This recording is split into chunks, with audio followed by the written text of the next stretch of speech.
And for those who've seen me present in the past, you may have heard this story before. But I think it's important, if we go back in time and look at what was the very first mobile computer. Now I dare say, I had one of these. This is the Apple Newton.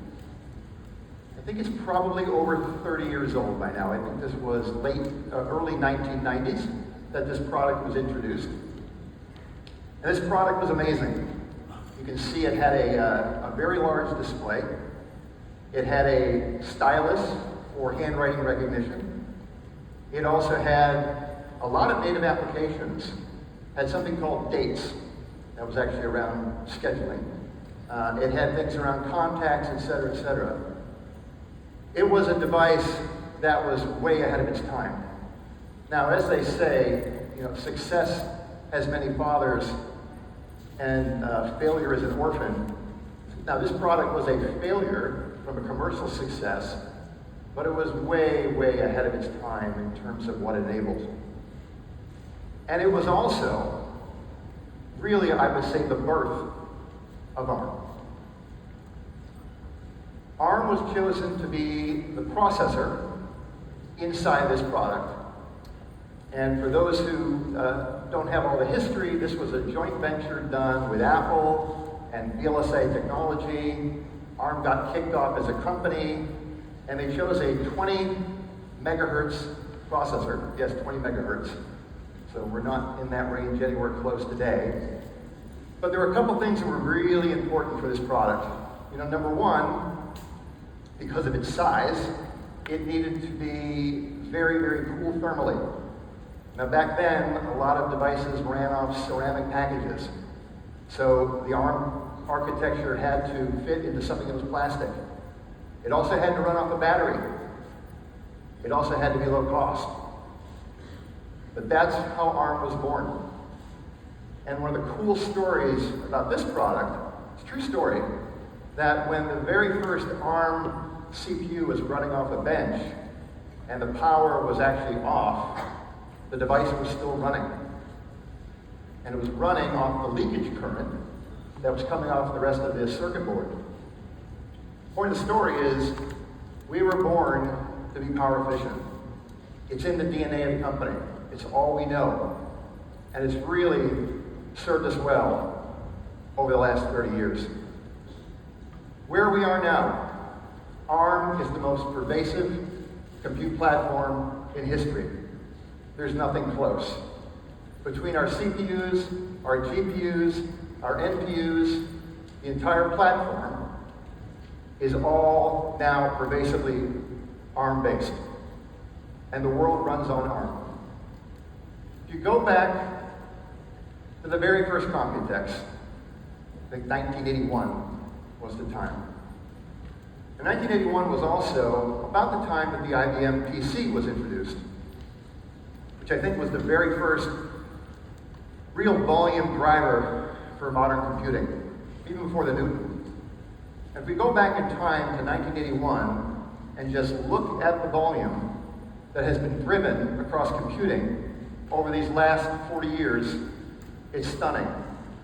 You see the legacy PC, you see ARM, and you see a number that's kind of hard to even fathom.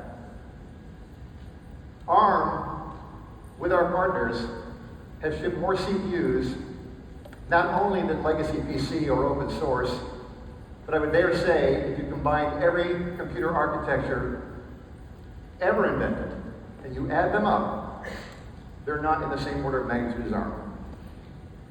I like this graph so much, I'm going to play it again. It's absolutely unbelievable. And this kind of growth drives a lot of innovation. It drives a lot of opportunity. It also creates a lot of questions, though.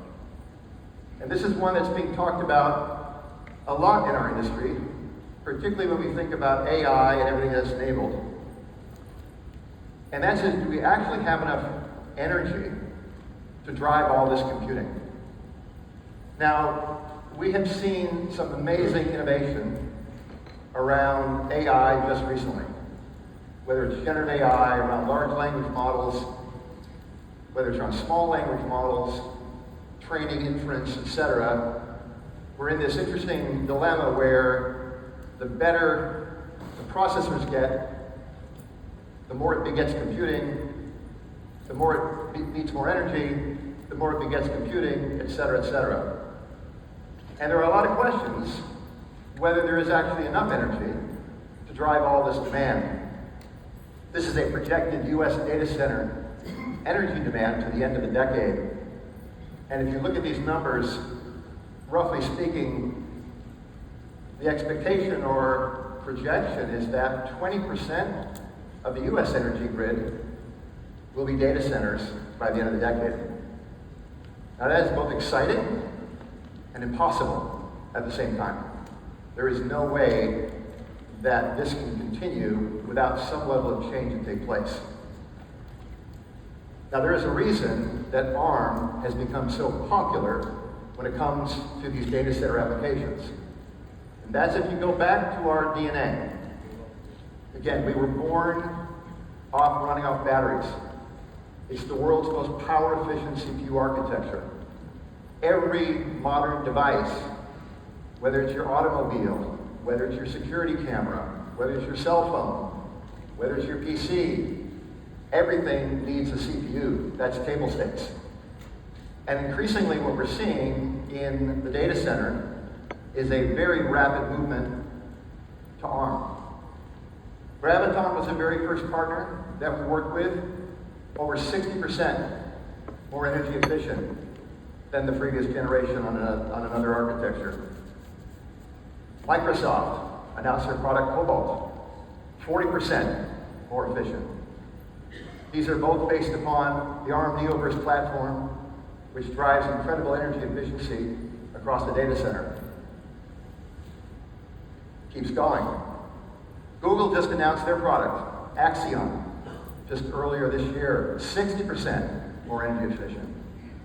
And what that's going to drive is increasing ARM deployment in the data center. Because of this energy efficiency challenge, there's just no way that we are going to be able to keep things in balance without optimizing at every angle. And ARM plays a huge role there. And even the most advanced chips for training in the cloud, Grace Blackwell, 25% improvement over previous implementation with Hopper that used an external CPU. So those type of power efficiency savings are driving incredible innovation. But it's not really the power efficiency, which is amazing, that makes ARM who we are. What really makes ARM unique and special is a software ecosystem that's unlike anything the planet has ever seen.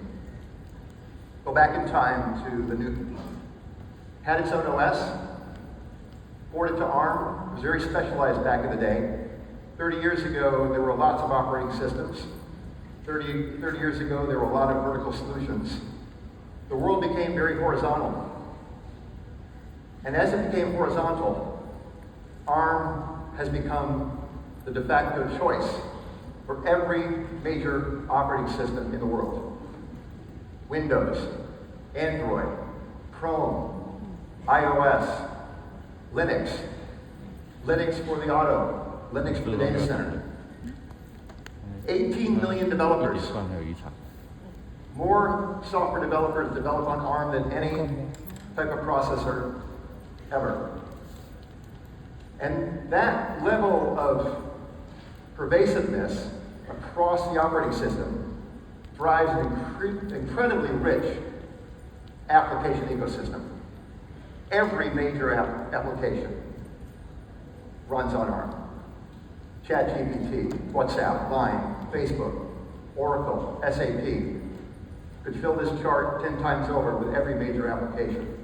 It's the link between the application, the operating system, and the underlying hardware that enables the pervasiveness of ARM across every application. Now, this application area I find personally quite interesting. Go back to Computex in 2012. I remember that one quite vividly. wasn't working for ARM at the time. I was working for another company, a green company. But I was very closely working with ARM at the time. And we announced a pretty cool product called the Surface RT. Don't know how many folks remember that product. I know Bob O'Donnell remembers that product, because I remember he was grilling me in terms of all the software it didn't run. But he liked the hardware. The hardware was great. We had a Tegra 3 processor, very, very low power. It was also very, very efficient in terms of battery life. The hardware was great. So why didn't this product fly off the shelves?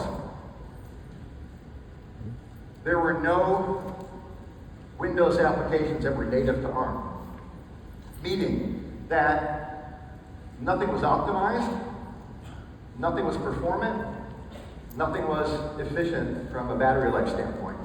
Yeah, there were apps that ran. You could run Office. It was a little bit not a full Office experience. We didn't run iTunes, for those who remember that back in the day. The hardware was great, but it was too early. What a difference 10 years or 12 years makes.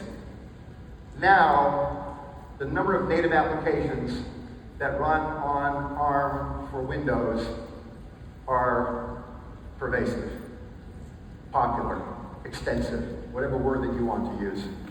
All the developer tools are there. So essentially, there's really nothing that you can't do on a Windows on ARM PC. And now, with this modern AI PC, every application you care about runs on Windows on ARM. Now, Microsoft has brought on Slack, Spotify, even Chrome. So these AI PCs that are ARM-based going forward, they're going to run incredibly well. The battery life is going to be fantastic. But it's really, again, because of the hard work done between ARM, Microsoft, the developers, to have a huge ecosystem. And if you move forward and think about, well, how does that link together relative to how I think about hardware and software, it really is a testament to the ARM platform and why we are so extensive. So in mobile, where we were born, every major operating system runs on ARM, the applications run on ARM. As a result, chip makers and hardware makers are able to deliver hardware that they know is just going to work. And that's really, again, driven by this symbiotic relationship between the application layer and the compute platform. And that finds itself across all the verticals. Same thing on PCs. Whether you're running Zoom or Slack, Windows or Mac OS, your PC is Dell, Lenovo, Microsoft, Samsung, lots of announcements I know that will be taking place this week. They just work. And they just work because that platform has been optimized to run on ARM. Get lots of questions in terms of, well, why is ARM so popular across other applications like automotive? The formula is very similar. You have the application layer, whether it's Waze, Maps, QNX, Android Linux.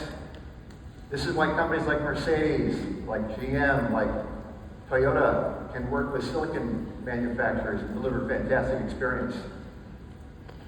And of course it applies in the cloud. And this is why we have an incredible amount of momentum behind that volume chart that I showed you. However, the fun is really just getting started. Now, AI, on one level, has been around a long time.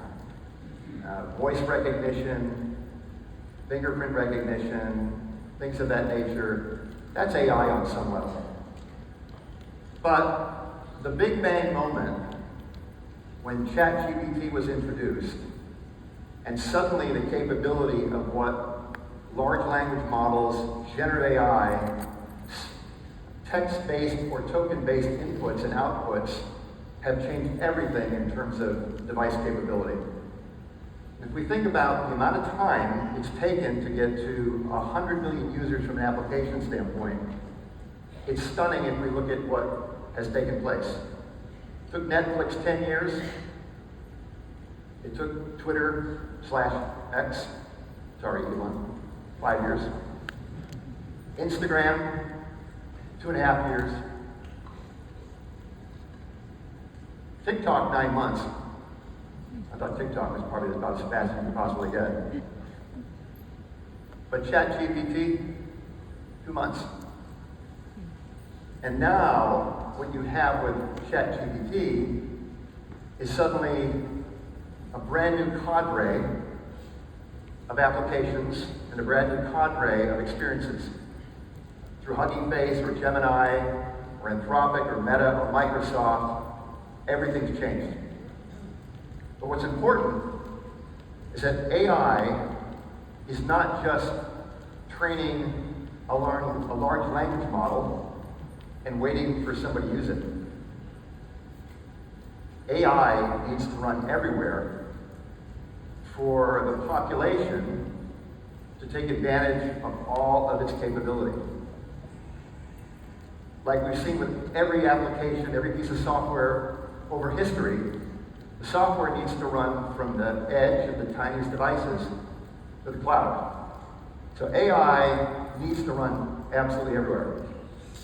However, the quandary, if you're a software developer, is that they just want it to work. Now, I'll go back to the chart that we talked about relative to 12 years ago with Surface RT and where we've gone to today. All of this innovation can take place with all of this AI capability, but if developers are not able to take the innovation they're doing with AI and have it run on the hardware in a performant, power-optimized, highly executable and predictable state, there is no AI. Well, of course, we have an answer for that. And it's called Kleidi, ARM Kleidi AI. These are compute libraries that just make it easy for developers.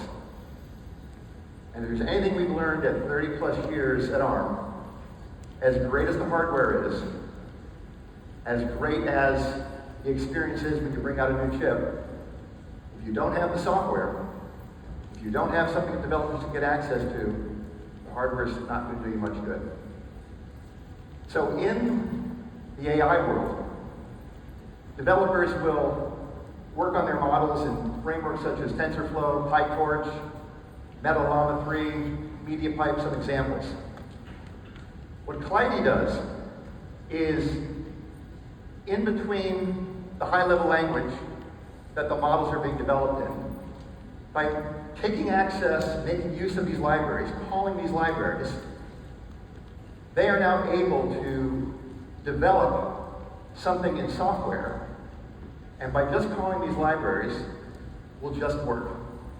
Because the libraries will then take advantage of what's inside the underlying hardware to make it performant. And we've done so much in our CPU architecture, whether it's Neon or vector extensions or matrix extensions for acceleration of AI modeling. But if the developer doesn't know it's there, they're not going to be able to take access to it.